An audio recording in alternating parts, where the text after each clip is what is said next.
Oh, I'm so tired. Oh, that's what so many patients come and tell me that they're so tired, not sleeping well. So what do we do about it? Well, there's a variety of different supplements that I use, especially in acute situations, that really help with sleep. And so I wanted to share with you some of my favorite, starting with some single specific ideas and then working towards some combinations. And I'll kind of tell you the little bit of details of why we would do one over the other. So, if you need some sleep, this is for you. So let's get started with something simple, very old school. The magnesium from Standard Process is a really, really awesome central nervous system health support where this particular one, I do have a variety of different magnesiums, but this one specifically is nice because it contains a whole bunch of different kinds of magnesium. And having several different kinds of magnesium, some of it relaxes your brain, some of it relaxes your heart, some of it relaxes your muscle, and just kind of generally overall kind of calms things down. Super duper helpful for anxiety as well as sleep. So that's going to be where we start. Now, something simple, additionally, very old school, is simple valerian. Now, this stuff stinks like crazy into high heaven, but it's really great at being able to help get you to sleep. So, starting on something simple, if you have some allergies and those sorts of things, and you're kind of sensitive to some supplements, valerian's a really great option. Now, this one's controversial. This one is melatonin. Now, I have mixed feelings on this one. Usually the typical dose is between 0.5 to 3 milligrams of melatonin in an evening. I usually don't suggest or encourage or use this for my patients unless they're over the age of 55, 65, because it's an actual hormone, and whenever you use hormones, the body stops kind of producing some of those things, and you have a higher chance of getting hooked on some of these things. So this is a high dose melatonin. I typically only use this one, for example, in acute viral, and you know which virus I'm talking about, acute viral episodes.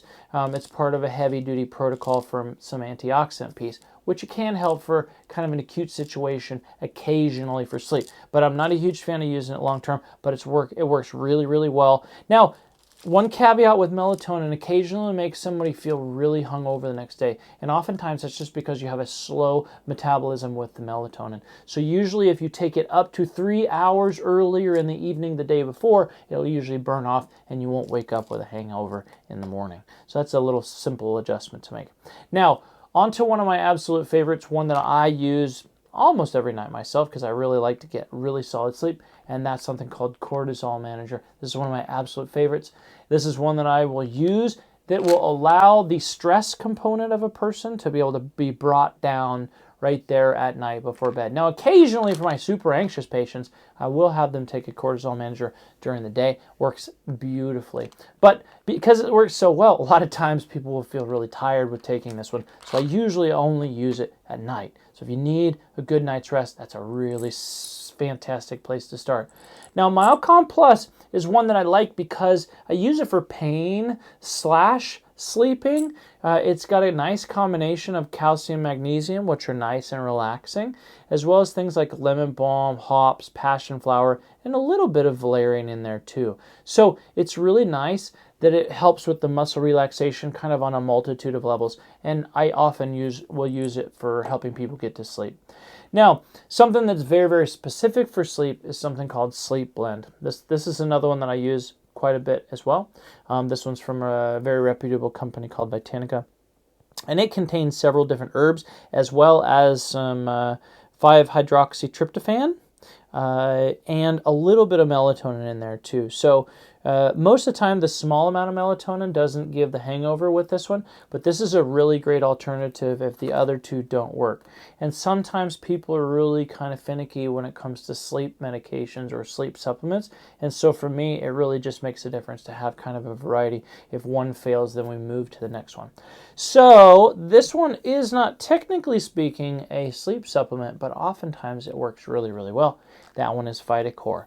This one is going to be a liver supplement. It contains several different liver supportive herbs like dandelion, artichoke, inositol, milk thistle.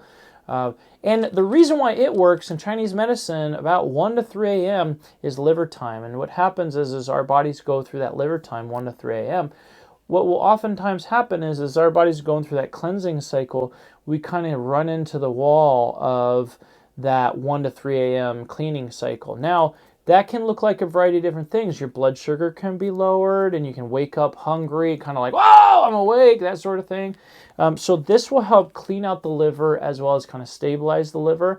And it has a little bit of blood sugar regulation piece in there too. So it may actually take in right before bed. Oftentimes, if I'm doing a hardcore dose of this, I'll take a couple right at dinner time, and then I'll take a couple right before bed. And that will usually kind of get me through whatever kind of stressors that I have going on, as well as eating a really protein-rich breakfast is a really important piece of being able to sleep, because you set the tone of the sleep by the start of the day. And so that's a really important nutritional piece to be able to pick up as well. If you're skipping breakfast and you're not sleeping through the night, there's a real good chance your blood sugar is not keeping you asleep at night. And so therefore, start also with some protein breakfast. That's very, very important.